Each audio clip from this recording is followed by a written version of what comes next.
ದೆಹಲಿಯಲ್ಲಿ ನವೆಂಬರ್ 27, 28, 29ರಂದು ಅಖಿಲ ಭಾರತ ಪ್ರಜಾಸತ್ತಾತ್ಮಕ ವಿದ್ಯಾರ್ಥಿ ಸಂಘಟನೆ ವತಿಯಿಂದ 10ನೇ ಅಖಿಲ ಭಾರತ ವಿದ್ಯಾರ್ಥಿ ಸಮ್ಮೇಳನ ಆಯೋಜಿಸಲಾಗಿದೆ ಎಂದು ಎಐಡಿಎಸ್ಒ ರಾಜ್ಯ ಉಪಾಧ್ಯಕ್ಷರಾದ ಹನುಮಂತ್ ತಿಳಿಸಿದರು.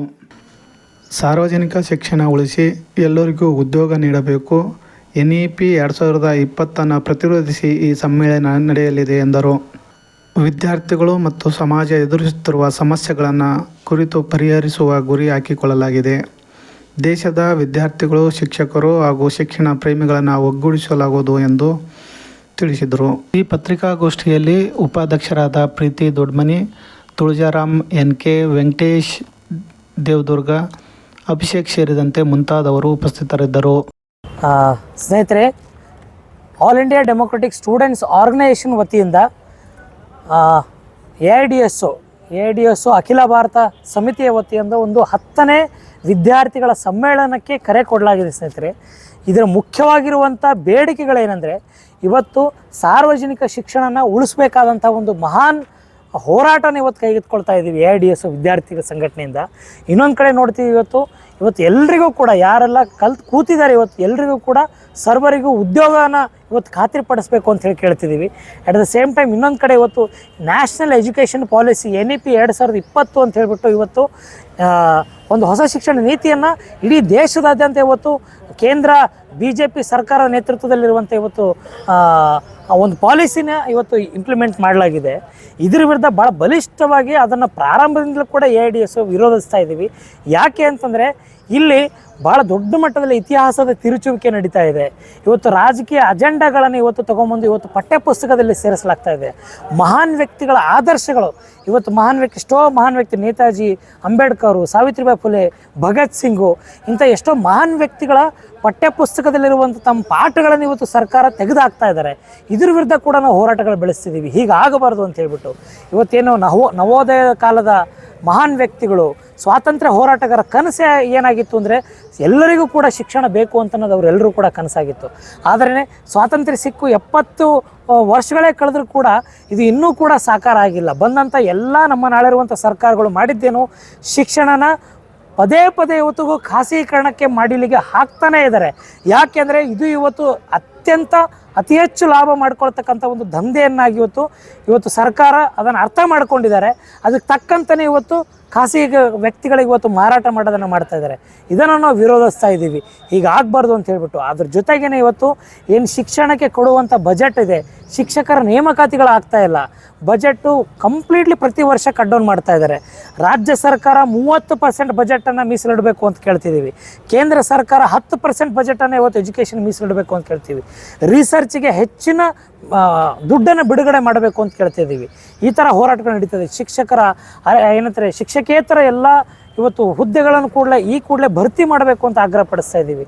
ಸುಮಾರು ನಿಮ್ಗೆಲ್ಲರಿಗೂ ಕೂಡ ಆಶ್ಚರ್ಯ ಆಗುತ್ತೆ, ಕರ್ನಾಟಕದಲ್ಲಿ ಸುಮಾರು 6,000ಕ್ಕಿಂತ ಸರ್ಕಾರಿ ಶಾಲಾ ಕಾಲೇಜುಗಳಲ್ಲಿ ಇವತ್ತು ಏಕೋಪಾಧ್ಯಾಯ ಶಿಕ್ಷಕರಿದ್ದಾರೆ.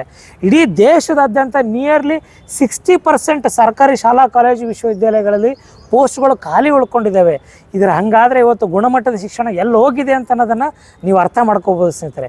ಇಲ್ಲಿ ನಾವು ಆಗ್ರಹ ಪಡಿಸ್ತಾ ಇದ್ದೀವಿ, ಇದೆಲ್ಲನೂ ಕೂಡ ಬಗೆಹರಿಸಬೇಕು ಅಂಥೇಳಿ ಈ ಸಮ್ಮೇಳನದ ಮುಖಾಂತರ 10ನೇ ವಿದ್ಯಾರ್ಥಿಗಳ ಸಮ್ಮೇಳನದ ಮುಖಾಂತರ ಇವತ್ತು ನಾವು ಇಡೀ ದೇಶದ ವಿದ್ಯಾರ್ಥಿ ಸಮೂಹನ ಒಂದುಗೂಡಿಸಿ ಲಕ್ಷಾಂತರ ಸಂಖ್ಯೆಯಲ್ಲಿ ಪ್ರತಿ ದೇಶದ ಪ್ರತಿ ರಾಜ್ಯದ ಮೂಲೆಗಳಿಂದ ಇವತ್ತು ವಿದ್ಯಾರ್ಥಿಗಳು ದೆಹಲಿ ಚಲೋ ಅಂತಕ್ಕಂಥ ಒಂದು 10ನೇ ವಿದ್ಯಾರ್ಥಿ ಸಮ್ಮೇಳನಕ್ಕೆ ಕೈ ಜೋಡಿಸ್ತಾ ಇದ್ದಾರೆ. 31 ಜಿಲ್ಲೆಗಳಿಂದ ಕೂಡ, ಕರ್ನಾಟಕದಿಂದ ಕೂಡ ದೊಡ್ಡ ಸಂಖ್ಯೆಯಲ್ಲಿ, ನೂರಾರು ಸಂಖ್ಯೆಯಲ್ಲಿ ವಿದ್ಯಾರ್ಥಿಗಳು ಕರ್ಕೊಂಡು ಹೋಗ್ತಾ ಇದ್ದೀವಿ ಒಂದು ಹೋರಾಟಕ್ಕಾಗಿ.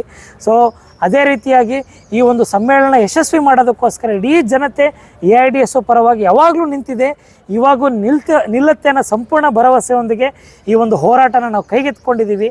ಸೊ ಇದಕ್ಕೆ ದಯವಿಟ್ಟು ಎಲ್ಲ ವಿದ್ಯಾರ್ಥಿಗಳು ಕೂಡ ಇನ್ನೂ ಹೆಚ್ಚಿನ ಸಂಖ್ಯೆಯಲ್ಲಿ ಕೂಡ ಈ ಒಂದು ಸಮ್ಮೇಳನಕ್ಕೆ ಬರಬೇಕು, ಸಮ್ಮೇಳನ ಯಶಸ್ವಿ ಮಾಡಬೇಕು ಅಂತ ಎಲ್ಲರಲ್ಲೂ ಕೂಡ ನಾವು ಮನವಿ ಮಾಡ್ತಿದ್ದೀನಿ. ನನ್ನ ಹೆಸರು ಹನುಮಂತ್ SH, ಎಐಡಿಎಸ್ಒ ರಾಜ್ಯ ಉಪಾಧ್ಯಕ್ಷರು.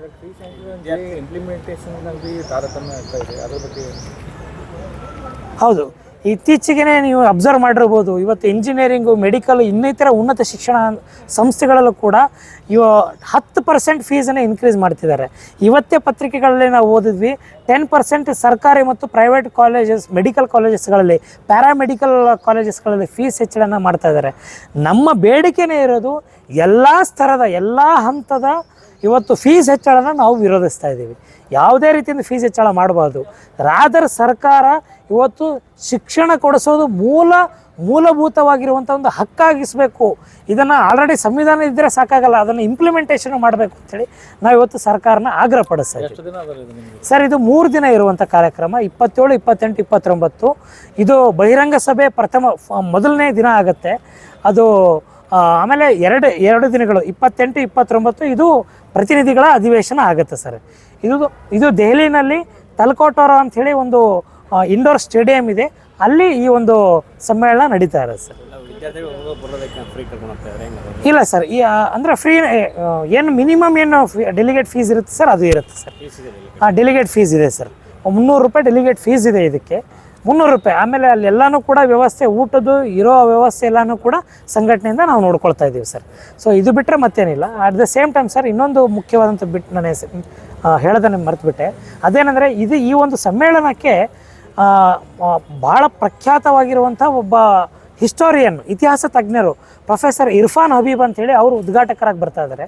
ಅದೇ ರೀತಿಯಾಗಿ ಪ್ರೊಫೆಸರ್ ಚಮನ್ ಲಾಲ್ ಅಂಥೇಳಿ ಅವರು ಕೂಡ ಈ ಒಂದು ಕಾರ್ಯಕ್ರಮಕ್ಕೆ ಉದ್ಘಾಟಕರಾಗಿ ಬರ್ತಾ ಇದ್ದಾರೆ. ಇದು ಭಾಳ ಮುಖ್ಯವಾಗಿರುವಂಥ ಒಂದು ಅಂಶ ಸರ್.